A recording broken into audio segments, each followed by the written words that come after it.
Good evening friends, कैसे हो आप सब। एक बार फिर से आप सभी का स्वागत, अभिनंदन आप सभी के यूट्यूब चैनल जीआर स्टूडियो में।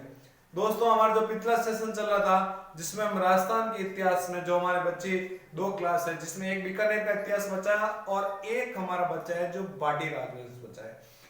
जो आज हमारा बीकानेर राजवंश जो इतिहास है, बीकानेर के जो राठौड़ वंश का इतिहास है, वो आज की क्लास में पूरा कर लेंगे। नेक्स्ट हमारा जो क्लास है उसमें हम बाटी राजवंश कर लेंगे और फिर हमारी राजस्थान हिस्ट्री की क्लास है वो कंप्लीट हो जाएगी।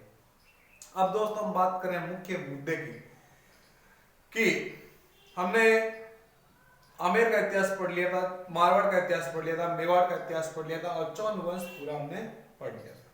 ठीक है, तो आप सभी इस वीडियो से बहुत ज्यादा संतुष्ट हो। ठीक है, और रही बात आगे की, तो आगे हम क्वेश्चन आंसर करेंगे आपको, ठीक है ना, ताकि आप अपने आप को परख सको। ठीक है, और टेस्ट सीरीज ऐसी होगी जिसमें जैसे 5 क्वेश्चन राजस्थान हिस्ट्री के हो गए, 5 ज्योग्राफी के हो, कला संस्कृति हो गए, 5 इंडिया हिस्ट्री के हो गए। ठीक है ना, इस तरह से हम टेस्ट सीरीज का आयोजन करवाएंगे। ठीक है दोस्तों, तो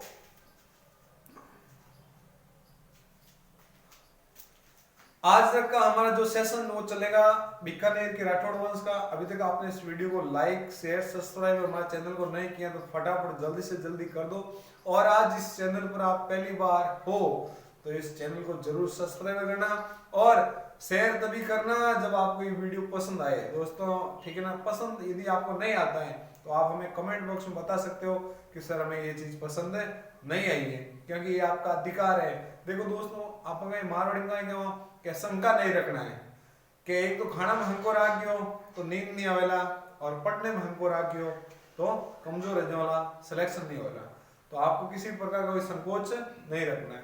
तो अब बिना वक्त गवाए जो आज का सेशन है वो हम शुरू करने वाले हैं। ठीक है, बात करें हम बीकानेर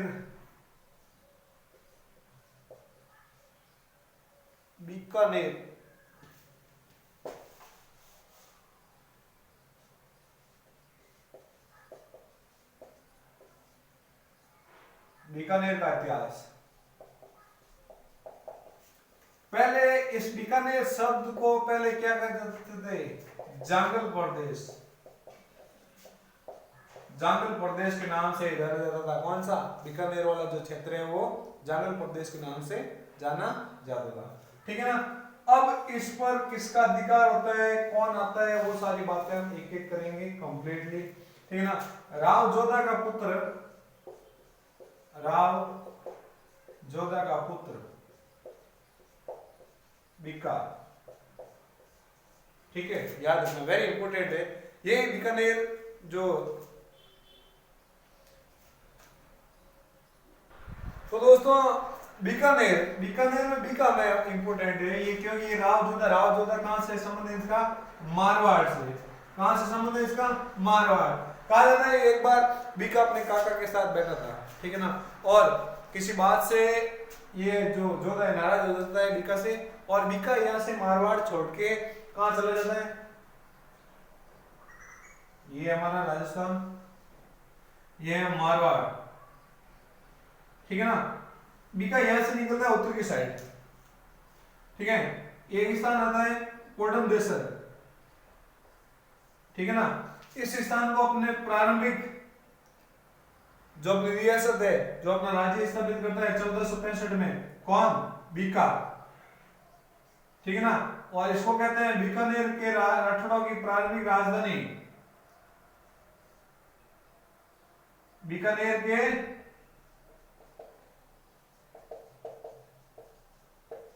राठौड़ों की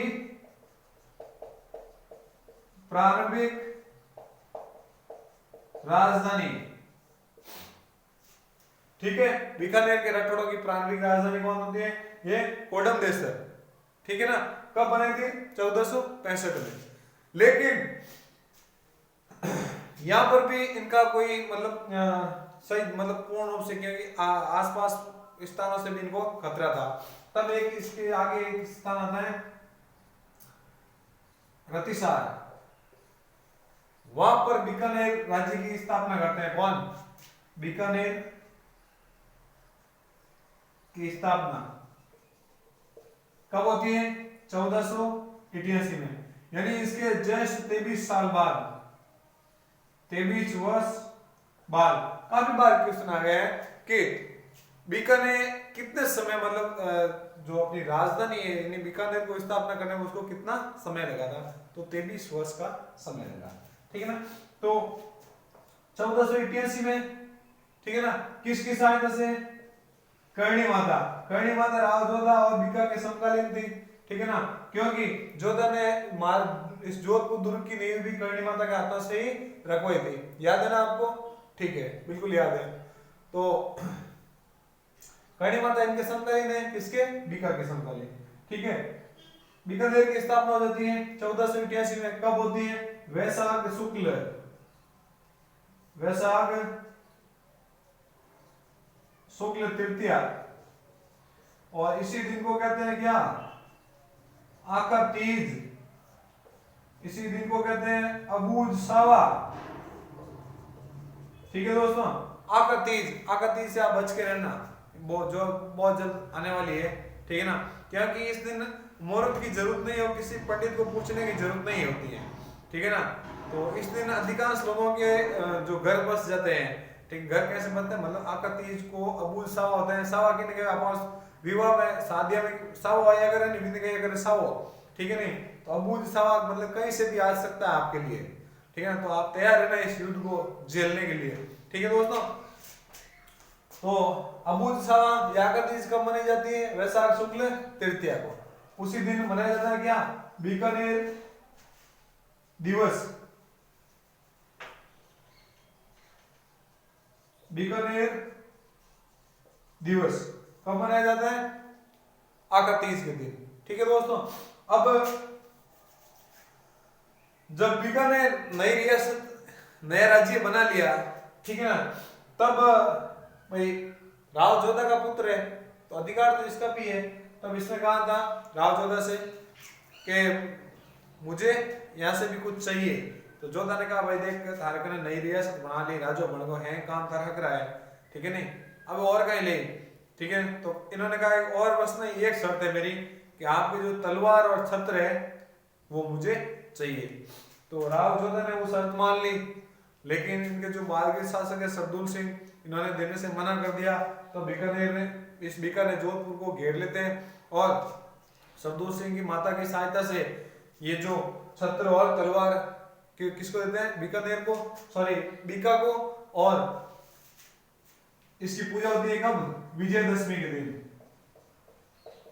विजयदशमी के दिन जोधा की तलवार व छत्र की पूजा, ठीक है ना। अस्त्र शस्त्र की पूजा होती है विजयदशमी के दिन, आप सभी को पता है, ठीक है। फिर चलो इन्होंने बीकानेर बसा दिया, ठीक है ना। अब बीकानेर बसाया तो आसपास एक राजा था, एक भाटी स्थान है पुंगल,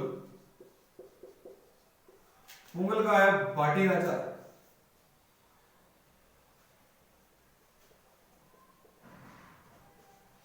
भाटी राजा, ठीक है ना। भाटी राजा कौन था? भाटी राजा था आपके सामने शेख, भाटी राजा शेख। इसको कहा जाता है मुल्तान में कैद कर लिया था। किसको?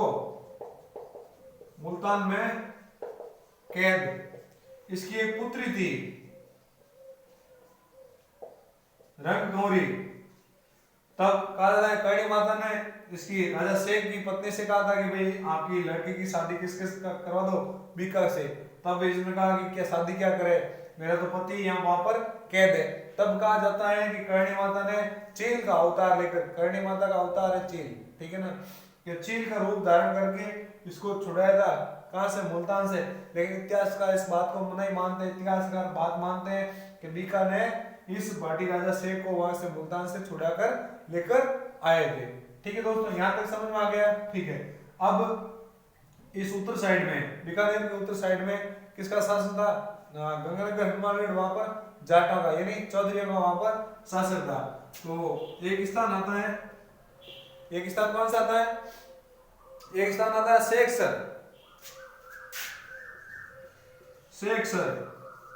शेखसर का उस समय जो शासक था वो था पांडु गोदरा, ठीक है ना। और एक है पांडु, यहाँ का जो शासक था, यहाँ को जो व्यक्ति था वो भी चौधरी था, वो था सारण था। वो कौन था? पुला सारण। कौन था? पुला सारण।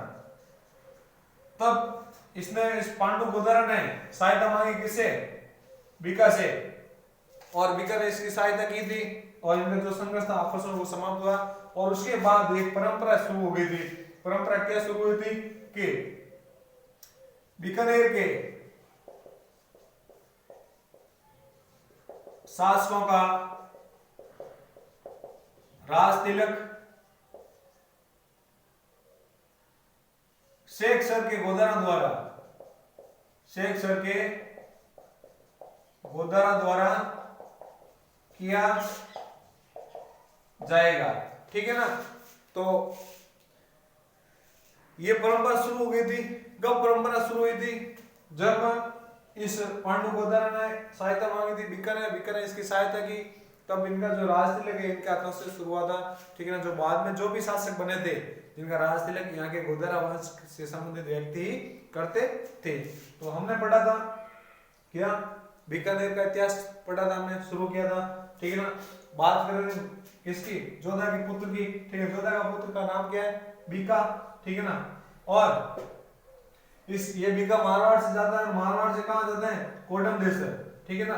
कोडम देसर, और वहां से जाता है रत्तीसार। कोडम देसर को अपनी प्रारंभिक राजधानी बनाता है 1465 ईस्वी में, ठीक है ना। तो बीकानेर के राठौड़ों की प्रारंभिक राजधानी कौन सी है? कोडम देसर, ठीक है। फिर इन्होंने बीकानेर की स्थापना की थी। कब की थी? 1488 ईस्वी में, कड़ी माता के आशीर्वाद, 23 साल लंबे संघर्ष के बाद, ठीक है ना। उस समय था वैशाख शुक्ल तृतीया, उसको कहते हैं आका तीज, उसको ही कहते हैं अबूझ सावा, और उसी के दिन मनाया जाता है बीकानेर दिवस मनाया जाता है। क्या मनाया जाता है? बीकानेर दिवस, ठीक है ना। अब बीका का संबंध मारवाड़ से है, ठीक है ना। तो जाहिर सी बात है वहां पर भी अपना मतलब अधिकार रहेगा। तो इन्होंने राव जोधा के पास गया था, तब राव जोधा ने इसको समझा कर भेजा था कि जो जोधा के तलवार और छत्र हैं वो आपको दिए जाएंगे, और इसकी पूजा कब होती है? विजयदशमी के दिन होती है, ठीक है ना। कब होती है? विजयदशमी के दिन, ठीक है ना। और बीकानेर को क्या कहते हैं? जंगल प्रदेश भी कहा जाता है। वहां के एक भाटी राजा था, क्या नाम था उसका? शेख को कहां पर गिरफ्तार किया हुआ था? मुल्तान में। कहां पर? मुल्तान में। इसकी पुत्री थी रणगौरी का विवाह किसके साथ होता है? बीकानेर के जो संस्थापक है उसके बीका के साथ, ठीक है ना। और वहां पर भी पास में जाट शासक थे, एक था शेखसर स्थान था, एक था बांडुम, ठीक है ना। तो शेखसर का शासक था पांडु गोदरा और वहां का शासक था पुला सारण। इन दोनों के मध्य संघर्ष चल रहा था। तब इस पांडु गोदरा की सहायता किसने की थी? बीका ने की थी, ठीक है ना। और उसी के बाद जो बीकानेर के शासकों का राज तिलक कौन करते थे? शेखसर के गोदरा द्वारा किया जाता था। यहां तक समझ में आ गया। इस वीडियो को फटाफट शेयर कर दो और कमेंट करके बता दो, ठीक है ना। आज हमारा बीकानेर का जो इतिहास है वो हम कंप्लीट कर लेंगे। अब बात करते हैं लोणकरण। बीकानेर के बाद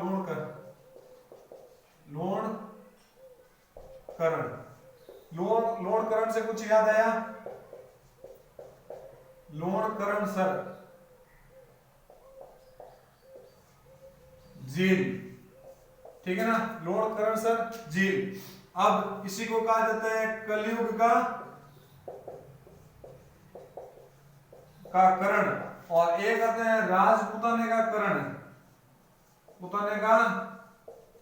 करण, ठीक है ना। कलयुग का करण, ठीक है ना, और राजपुताने का करण, दोनों अलग अलग है दोनों बीकानेर से संबंधित है, ठीक है, अलग अलग है। जो पहला है कलयुग का करण, तो करण से कर्ण हो गया, किसको कहा गया, कलयुग का कर्ण कहा गया, लूणकरण को, ठीक है ना। किसने कहा था, कहां पर कहा था, एक ग्रंथ नाम है जयसिरो छंद ग्रंथ है, किसने लिखा था, यह ग्रंथ बिट्टू सुजा ने लिखा था, बिट्टू सुजा ने। भाषा डिंगल, ये पश्चिमी राजस्थान की डिंगल भाषा प्रसिद्ध है दोस्तों, आगे और आएगी, ठीक है ना।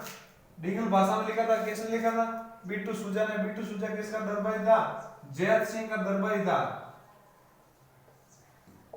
जयत सिंह का दरबारी, ठीक है ना, याद रखना, यहां से क्वेश्चन पूछ सकता है, जयत सिंह का छंद किसने लिखा था, तो जयत सिंह का छंद बिट्टू सुजा ने लिखा था।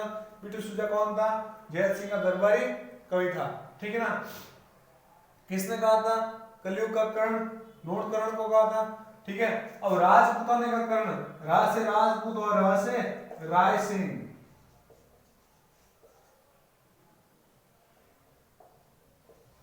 ठीक है ना, राज से राजपूत और राज से राय सिंह, ऐसे आपको याद करना है, ठीक है ना।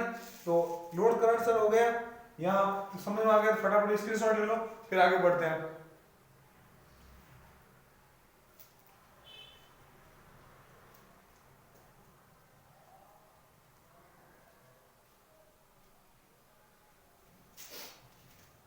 बात करें किसकी, लूणकरण की।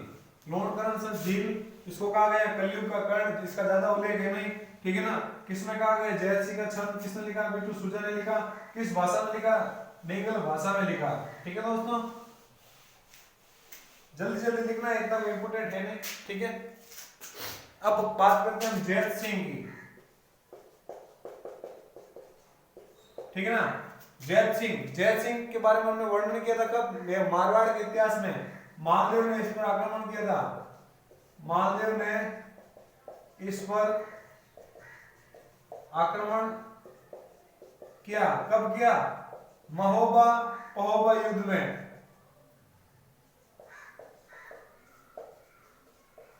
और इस युद्ध में इसकी क्या होगी, मृत्यु।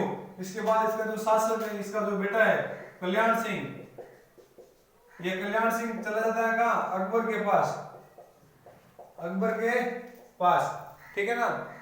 और ये कल्याण सिंह 1570 नागौर दरबार में अकबर की अधीनता स्वीकार करता है, अधीनता स्वीकार करता है। वह दो पुत्र कौन कौन से, एक तो पृथ्वीराज राठौड़ और एक दूसरा राय सिंह, ठीक है ना। शासक बनेगा कौन, राय सिंह बनेगा, लेकिन इतिहास में प्रसिद्ध राज, ये पृथ्वीराज भी इतिहास में कम प्रसिद्ध नहीं है। यहां तक समझ में आ गया, ठीक है, स्क्रीनशॉट ले लो, फिर हम बात करते हैं आगे, ठीक है।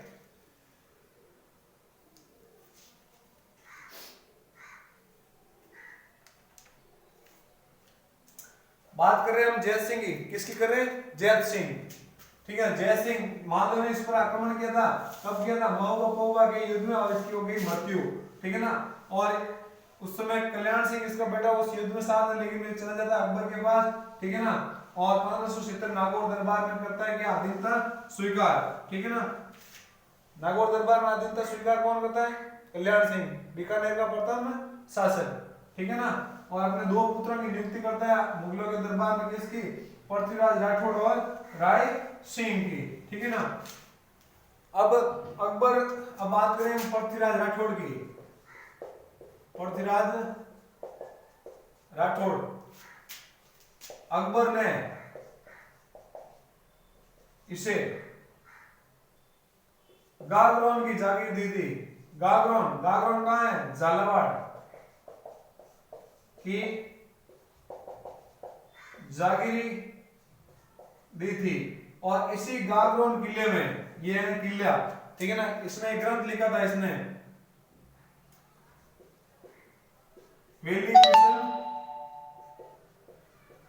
रुक्मणी, ठीक है ना, बहुत ही प्रसिद्ध ग्रंथ है, ठीक है ना। किसके दरबार में था? अकबर के दरबार में, ठीक है ना। उसी समय एक व्यक्ति और रहता था, सुरजन हाडा, ठीक है ना। इसने ये ग्रंथ लिखा था और अपने दोस्त को सुनाया था। देखो हम कुछ नया काम करते हैं अपने दोस्तों को सबसे पहले बता दें कि भाई मैं ये चीज नया कर रहा हूँ, ठीक है ना। चाहे मोबाइल भी क्यों नहीं लाते हैं, फिर भी हम दोस्तों को बताते हैं, ठीक है ना।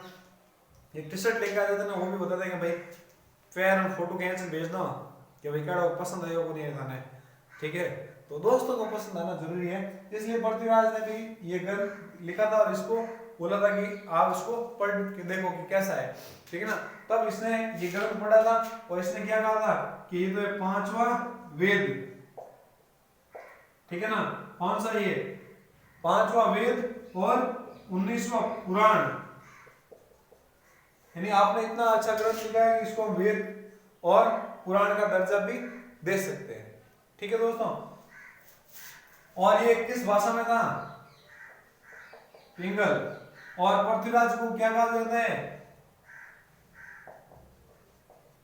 पिंगल भाषा का हीरो कहा जाता है। किसने कहा था? एक ईरान का व्यक्ति है, टेसिटोरी, ठीक है ना। इंग्लैंड का व्यक्ति है टेसिटोरी, याद रखना काफी बार एग्जाम में पूछा गया है। टेसिटोरी ने पिंगल भाषा का हीरो किसको बताया था? पृथ्वीराज। वैसे पिंगल भाषा पश्चिम राजस्थान के चारणों की है, लेकिन इस भाषा का हीरो कौन है? पृथ्वीराज राठौड़ है। यहाँ तक दोस्तों समझ में आ गया, ठीक है। स्क्रीनशॉट ले लो, फिर हम आगे बढ़ते हैं। और इस टेसिटोरी को दोहराव का दरी भी कहता है, ठीक है ना।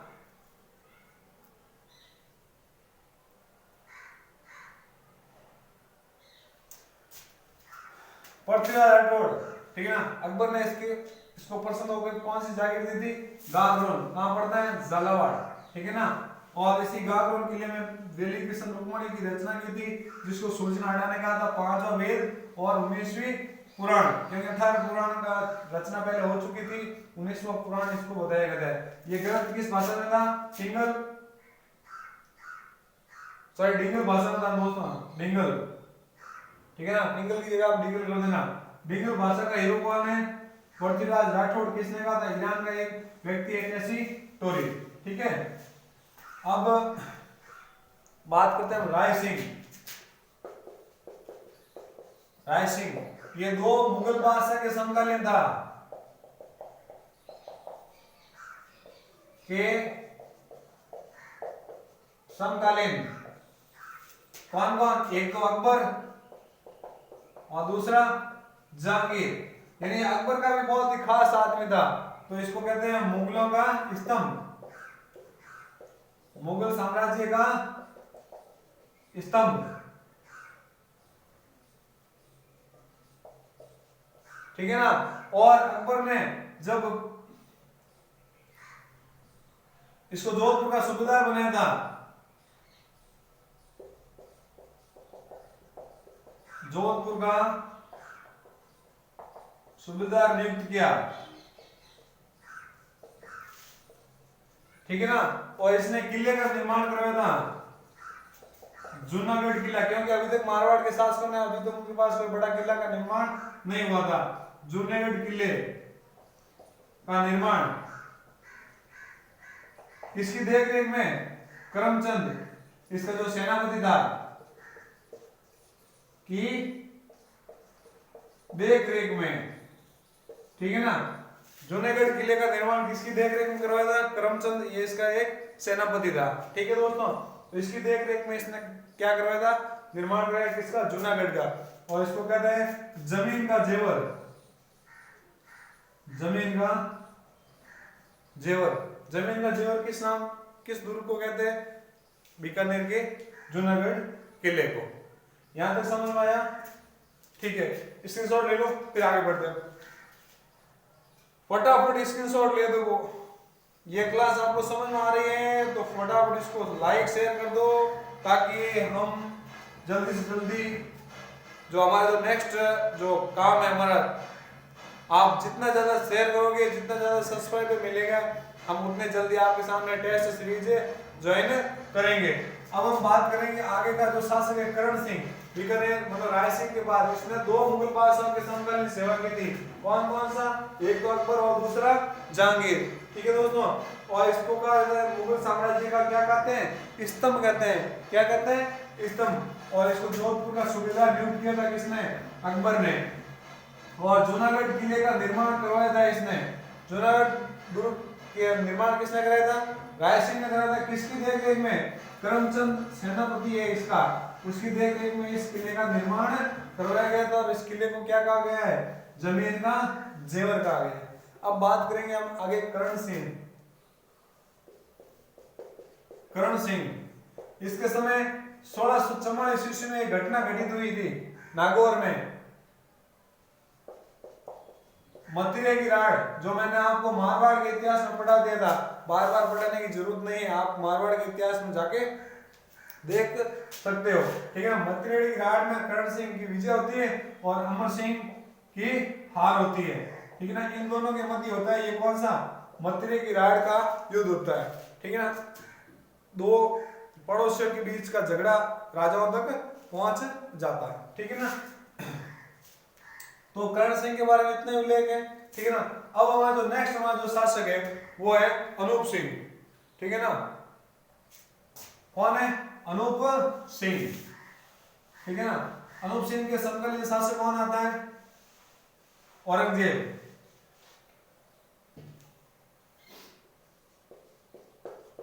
अनूप सिंह समकालीन दिल्ली का शासक कौन है? औरंगजेब। और औरंगजेब ने क्या अभियान अपनाए थे? मंदिर तोड़ो अभियान। मंदिर तोड़ो अभियान। ठीक है ना, तो उस समय अनूप सिंह गया हुआ तो दक्षिण अभियान में गया हुआ था, दक्षिण भारत में। ठीक है ना, तो इन्होंने कहा कि आप मूर्तियों को तोड़ो मत, जो मूर्तियां उसके बदले पैसे ले लो और वो सारी मूर्तियां दे दो।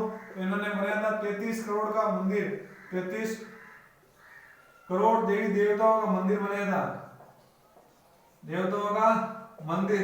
उसमें वो सारी मूर्तियां हैं और 33 करोड़ देवी देवताओं की साल पूछ लिया जाएगा तो साल कहाँ है? मंडोर। मंडोर कहाँ है? जोधपुर में। ठीक है दोस्तों, एक दूसरे से आप कनेक्ट करते हुए पढ़ोगे ना तो आपको याद आसानी से रहेगी। ठीक है ना, औरंगजेब बहुत ही कट्टर शासक था। इन्होंने अपने जो राज्य में संगीत पर पूर्ण रूप से क्या लगा था? प्रतिबंध। क्या लगा था? प्रतिबंध। वैसे औरंगजेब खुद एक वीणा वादक था। ठीक है ना, वीणा बजाता था, बहुत अच्छी वीणा बजाता था। कौन? औरंगजेब। लेकिन इन्होंने कहा कि संगीत मुस्लिम धर्म के अंतर्गत वर्जित है। ठीक है ना, तो इसने संगीत पर क्या लगा दिया? प्रतिबंध। तब एक वहां से एक कवि आता है भाव भट्ट। ठीक है ना, भाव भट्ट दरबारी कवि आता है किसके पास? अनूप सिंह के पास। और उसने एक ग्रंथ लिखते हैं, ये अनूप विलास। ठीक है ना, अनूप विलास। अनूप विलास ग्रंथ किसने लिखा था? भाव भट्ट ने। इसी अनूप सिंह के काल में पुस्तकला का प्रचलन हुआ था। पुस्तकला का, पुस्तकला कहां से आई थी? लाहौर से। ठीक है दोस्तों, याद रखना, पुस्तकला का प्रचलन यानी ऊंटों पर जो लिखे हुए होते हैं ना अलग अलग नंबर, जैसे आज हम हाथ में टटू वगैरह बनाते हैं ना, टटू वगैरह। ठीक है ना, नाम लिखते हैं फलाना राम फलाना राम फलाना राम।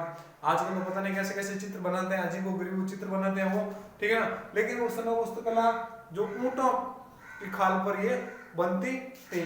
तो अनूप सिंह के बारे में ये सारी बात कंप्लीट, कोई किसी को का डाउट नहीं। स्क्रीनशॉट ले लो, फिर हम आगे बढ़ते हैं। अनूप सिंह के बाद हमारा जो शासक आता है सूरत सिंह। इसका भी कोई बड़ा उल्लेख है नहीं। ठीक है ना, तो अनूप सिंह समकालीन शासक है दिल्ली का। कौन? औरंगजेब। और इसने क्या लगाया था? संगीत पर क्या लगाया? प्रतिबंध। और इसने एक अभियान चलाया था, मंदिर तोड़ो अभियान। मंदिर तोड़ो, मूर्तियां तोड़ो अभियान। तो हिंदू जो भी पुजारी थे वो मूर्तियों को तोड़ने से अच्छा पानी में बहा रहे थे, लेकिन अनूप सिंह के कहने पर वो सारी मूर्तियां अनूप सिंह को दी जाती है। और अनूप सिंह 33 करोड़ देवी देवताओं का मंदिर का निर्माण करते हैं। कहाँ? बीकानेर में। और 33 करोड़ देवी देवताओं की साल कहाँ है? मंडोर जोधपुर में। और भाव भट्ट नामक एक दरबारी आता है किसके समय, अनूप सिंह के काल में। उसने ग्रंथ लिखा था अनूप विलास, ठीक है ना। उस कला का प्रचलन भी अनूप सिंह के काल में ही होता है, ठीक है। यहाँ तक कंप्लीट, ठीक है। अब हमारे जो नेक्स्ट शासक आते हैं सूरत सिंह। सूरत सिंह ये 1805 में बटनेर पर आक्रमण करता है, बटनेर पर आक्रमण, और इसको जीत लिया जाता है और इसका नाम परिवर्तन कर दिया क्या, हनुमानगढ़, ठीक है ना। क्योंकि उस दिन क्या था, मंगलवार, क्या था, जो जीता था ना उस दिन क्या था, मंगलवार, और मंगलवार किसका वार है, हनुमान जी का। तो इस बटनेर का नाम क्या दिया था, हनुमानगढ़, ठीक है ना। तो सूरत सिंह के बाद जो खास इंपोर्टेंट बात थी ये इतनी है। अब जो हमारा जो नेक्स्ट शासक होगा वो है गंगा सिंह, ठीक है ना। कौन है, गंगा सिंह। गंगा सिंह ये अंतरराष्ट्रीय स्तर तक प्रसिद्ध शासक है, अंतरराष्ट्रीय स्तर तक का प्रसिद्ध शासक। इसने तीनों गोलमेल सम्मेलन, तीनों गोलमेल सम्मेलन में भाग लिया था। इन्होंने प्रथम विश्व युद्ध में, प्रथम विश्व युद्ध में अंग्रेजों की सहायता की थी, और इन्होंने एक सैनिक टुकड़ी भेजी थी अपनी, ठीक है ना। वो टुकड़ी आपको याद है, फटाफट कमेंट बॉक्स में बता दो जल्दी से कि इसने वो कौन सी टुकड़ी भेजी थी, ठीक है। गंगा रिसाल नाम की एक टुकड़ी थी, गंगा रिसाल सैनिक टुकड़ी,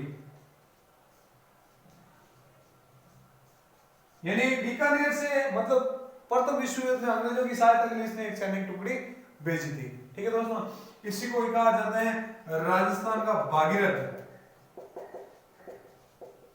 क्यों कहा जाता है, गंग नहर के निर्माण के कारण, गंग नहर के निर्माण के कारण। अब हमारा जो बीकानेर का जो लास्ट शासक है वो है सरदूल सिंह, सरदूल सिंह, जिसको हम एकीकरण के समय विस्तार पूर्वक एकीकरण के समय हम इसको पढ़ लेंगे। तो दोस्तों बीकानेर का इतिहास जो आज हमारा यही समाप्त होता है। अब एक बार वापस से आपको रिपीट करवा देता हूं, ठीक है ना।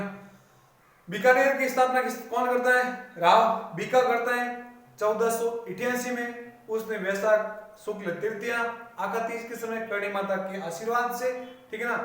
और उसके बाद लूणकरण को क्या कहा जाता है, कलयुग का कर्ण कहा जाता है। किसने कहा था, जैत सिंह के छंद में कहा गया। किसने लिखा था, बिट्टू सुजा ने लिखा था। बिट्टू सुजा कौन था, जैत सिंह का दरबारी कवि था, ठीक है ना। फिर शासक आता है हमारा जैत्र सिंह, ठीक है ना। क्या नाम आता है, जैत्र सिंह। तो जैत्र सिंह को हमने पढ़ा था मारवाड़ के इतिहास में, आपको याद है तो वापस एक बार अपनी मेमोरी को रिवाइज, अपने दिमाग पर जोर देकर झटका मारो उस दिमाग को, ठीक है ना। याद करो मालदेव ने महोबा के युद्ध, मतलब आक्रमण किया था किस पर, जैत्र सिंह। और उस युद्ध को नाम जाना जाता क्या, महोबा के युद्ध में। उसमें जैत्र सिंह की हो जाती क्या, मृत्यु। और इसका पुत्र है जो कल्याण सिंह, वो चला जाता है अकबर के पास, ठीक है ना। और जो कल्याण सिंह है 1570 नागौर दरबार में अकबर की अधीनता स्वीकार करता है, बीकानेर का प्रथम शासक, ठीक है दोस्तों। फिर दरबार में अधीनता स्वीकार करता है और अपने दो पुत्र, एक तो पृथ्वीराज राठौड़ और दूसरा राय सिंह, इसको भेजते हैं कहाँ, नागो मुगल दरबार में, ठीक है। पृथ्वीराज राठौड़ को अकबर प्रसन्न होकर एक जागीर प्रदान करते हैं, कहाँ की, गागरोन कहाँ है, झालावाड़, ठीक है ना। झालावाड़, उस गागरोन के किले में बैठकर इसने एक ग्रंथ की रचना की थी, वेली किशन रुक्मणी, ठीक है ना। और इसने अपना ग्रंथ किससे बताया था, सुरजन हड्डा, ठीक है ना, जो उस समय इसके मतलब मुगल दरबार में साथ रहता था। तो उसने कहा था ये 5वां वेद और 19वीं पुराण है, ठीक है दोस्तों। फिर बात करते हैं राय सिंह की। राय सिंह को कहा गया है क्या, मुगलों का आधार स्तंभ कहा गया है, ठीक है ना। इसने दो मुगल बादशाह के समकालीन सेवा की थी, एक तो अकबर और दूसरा जहांगीर, ठीक है ना। अकबर ने क्या बनाया था, इसको जोधपुर का सूबेदार भी नियुक्त किया था, ठीक है। अब राय सिंह अभी तक जो शासक आए थे उनमें से किसी ने अभी अपना कोई बड़ा किला वगैरह महल का निर्माण नहीं करवाया, ठीक है दोस्तों। तो दिमाग पर झटका मार के बताओ तो कि जो बीकानेर का जो दुर्ग है उस दुर्ग का निर्माण किसने कराया था, राय सिंह ने कराया था। किसने कराया था दोस्तों, राय सिंह ने, ठीक है। तो राय सिंह इस दुर्ग का निर्माण किसकी देखरेख में कराता है, एक शासक है करमचंद, इसका जो सेनापति है करमचंद सेनापति की देखरेख में जूनागढ़ दुर्ग का निर्माण कौन करवाता है, राय सिंह, ठीक है दोस्तों। राय सिंह के बाद जो शासक आता है वो हमारा आता है करण सिंह, और करण सिंह के समय एक घटना घटित हुई दोस्तों, आपको याद हो तो गिरी सुमेल का युद्ध कब हुआ आप बताओ, 1544 ईस्वी में। किस किस के मध्य होता, शेरशाह और मालदेव के मध्य। जस्ट उसके 100 साल आगे यानी 1544 में एक घटना घटित होती है कहाँ, नागौर में। नागौर में घटना घटित होती है, तो नागौर में घटना क्या है, मतिरे की राड, मतलब एक छोटे से स्तर की जो समस्या है वो बड़ा स्तर ले लेती है, ठीक है ना। मतिरे की राड होती है जिसमें करण सिंह और जोधपुर का जो शासक है अमर सिंह, उन दोनों के मध्य होता है युद्ध, और करण सिंह इस युद्ध को जीत जाता है। इसको एक युद्ध ना कहकर इसको कहते हैं ओनली फॉर एक राड, ठीक है दोस्तों। फिर हमारा जो नेक्स्ट जो शासक है वो आता है अनूप सिंह, और अनूप सिंह के समय जो दिल्ली का शासक होता है वो कौन है, औरंगजेब। कौन है, औरंगजेब। औरंगजेब बहुत ही कट्टर व्यक्ति होता है, उसने एक अभियान चलाया था मंदिर मूर्ति तोड़ो अभियान, ठीक है ना। उस समय अनूप सिंह गया हुआ था दक्षिण भारत अभियान में, और वहां पर उसने मूर्तियों पैसे देकर अपने पास रखी थी, और इन्होंने 33 करोड़ देवी देवताओं का मंदिर बनाया था कहाँ, बीकानेर में। और दोस्तों याद करो 33 करोड़ देवी देवताओं की साल कहाँ है, मंडोर कहाँ है, जोधपुर में, ठीक है दोस्तों। देखो दिमाग पर झटका आना चाहिए, एक के साथ एक कड़ी आपकी जुड़नी चाहिए, ठीक है दोस्तों। तो फिर हमारा जो शासक आता है वो है सूरत सिंह। सूरत सिंह ने 1805 में भटनेर पर आक्रमण किया था। कहां पर किया था, भटनेर पर। तो भटनेर उस दिन वार था, मंगलवार भटनेर को जीत लिया जाता और उससे नाम परिवर्तन करते, क्या कहते हैं, मंगलवार से नाम कहते हैं हनुमान जी, ठीक है। तो क्या नाम आ जाता है, हनुमान गढ़ आ जाता है, ठीक है दोस्तों। फिर हमारा जो शासक आता है वो आता है गंगा सिंह, ठीक, गंगा सिंह, ठीक है ना। गंगा सिंह एक अंतरराष्ट्रीय स्तर का शासक हो, क्योंकि इसने राजपूतों के साथ साथ ब्रिटिश के साथ इन्हें मतलब अंतरराष्ट्रीय स्तर तक ये पहुंचा था। इसने 3 गोलमेज सम्मेलन में भाग लिया था, ठीक है ना। एकमात्र शासक था जिसने 3 गोलमेज सम्मेलन में भाग लिया था, और इन्होंने इनकी जो गंगा रिहर्सल सैनिक टुकड़ी थी, इन्होंने अंग्रेजों की सहायता के लिए प्रथम विश्व युद्ध में भी भेजी थी, ठीक है दोस्तों। और इसको कहा जाता है क्या, राजस्थान का भागीरथ। क्या कहा गया, राजस्थान का भागीरथ। क्यों कहा गया, इन्होंने नहर का निर्माण करा था, किस नहर का, गंग नहर का, ठीक है ना, जिसके माध्यम से पश्चिमी राजस्थान में पानी की व्यवस्था सुचारू रूप से शुरू हुई थी, ठीक है दोस्तों। तो आज हमने जो अब हमारा जो आगे के शासक है सरदूल सिंह की बात करेंगे एकीकरण के समय, ठीक है दोस्तों। अब हमारा जो कल की क्लास होगी उसमें भाटी राजवंश को समाप्त करने के बाद सीधा हमारा जो नेक्स्ट टॉपिक होगा वो एकीकरण होता है, और वेरी वेरी इंपोर्टेंट टॉपिक है, ठीक है ना। और आपको राजस्थान इतिहास जो है कला संस्कृति अब आपको पढ़नी ही पड़ेगी, क्योंकि दोस्तों रिट के अंतर्गत जो नया सिलेबस जारी हुआ है उसमें राजस्थान के प्रमुख राजवंश और कला संस्कृति का पार्ट बहुत ही ज्यादा दिया गया। और शिक्षा मंत्री माननीय डोटासरा ने यह भी कहा था कि जो बाहर वाले अभ्यर्थी होते ना और राजस्थान वाले अभ्यर्थी, उनमें डिफरेंस करने के लिए राजस्थान का वेटेज, इन्हें क्वेश्चन का वेटेज ज्यादा दिया जाएगा, ठीक है दोस्तों। तो राजस्थान कला एवं संस्कृति के बारे में आपको ज्यादा अच्छे से पूरा तैयार करना ही होगा, ठीक है दोस्तों। आज की क्लास हम यही समाप्त करेंगे, और आपको ये क्लास पसंद आई है तो आप इसको ज्यादा से ज्यादा शेयर करना, ज्यादा से ज्यादा इसको लाइक करना, कमेंट्स करके बताना कि सर ये आज की क्लास कैसी है, ठीक है दोस्तों। तो आपसे चाहता हूँ इजाजत, आज की ये एक ही क्लास होगी, कल हमारी जो नेक्स्ट क्लास होगी उसमें जो आपको शेड्यूल है वो आपको बता दिया जाएगा, ठीक है दोस्तों। तो इसको ज्यादा से ज्यादा शेयर करना, और हमारे चैनल जीआर स्टडी हब से आप जुड़े रहना, और साथ ही साथ जो सोशल मीडिया है जैसे फेसबुक, टेलीग्राम, इंस्टाग्राम और व्हाट्सएप ग्रुप के लिंक भी आपको डिस्क्रिप्शन में दे दिए गए, आप उनके माध्यम से वहां से ऐड हो सकते हो। तो बहुत बहुत धन्यवाद दोस्तों।